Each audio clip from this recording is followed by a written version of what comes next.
Hi అండి. ఎప్పుడు chicken బిర్యానీలు నాన్ వెజ్లు అయిపోతున్నాయి. అందుకోసమనే ఈరోజు నేను వెజ్ బిర్యానీ చేసుకుంటున్నాను. వెజ్ బిర్యానీలో నాకు బాగా ఇష్టమైనవి జీడిపప్పులు, ఇష్టం లేని మిల్ మేకర్లు. ఎందుకో తెలీదు, మిల్ మేకర్లు నాకు అస్సలు ఇష్టం ఉండవు.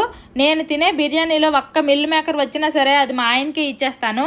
నాకు పెళ్ళైనప్పటికీ ఏదైనా బిర్యానీ వచ్చు అంటే అది వెజ్ బిర్యానీనే. పెళ్ళవకముందు ఉల్లిపాయలు, టమాటాలు, బంగాళదుంపలు, క్యారెట్లు వేసి చేసేదాన్ని. పెళ్ళైన తర్వాత మా ఆయన మిల్ మేకర్లు కూడా వేసి చేయమంటున్నారని మిల్ మేకర్లు వేసి చేస్తున్నాను.